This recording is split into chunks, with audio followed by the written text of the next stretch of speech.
If you want to start using Crazy Domain, you should click on the link in the description to create an account.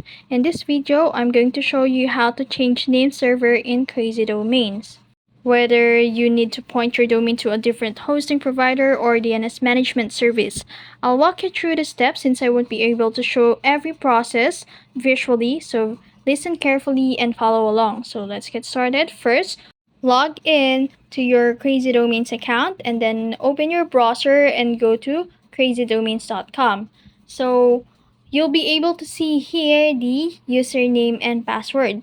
So you'll need to input your account credentials and then click the login button. So once you log in, you'll be taken to your account dashboard. In the dashboard, navigate to domain section. So you will see here the add a new domain button.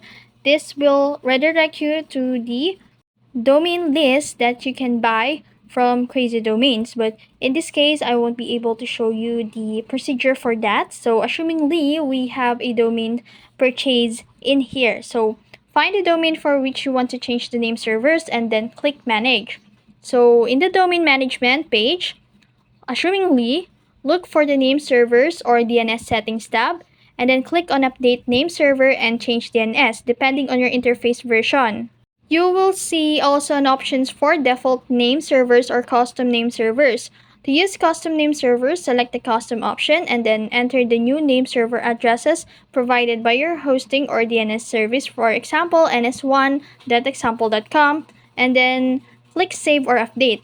After that, DNS change typically take everywhere from a few minutes to 24 to 48 hours to propagate globally.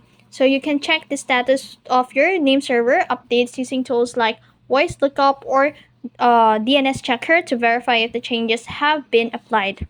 And that's it. That's how you change name servers in Crazy Domains. I hope this guide helps you manage your domain more effectively. If you found this video helpful, don't forget to like, share, and subscribe to the YouTube channel.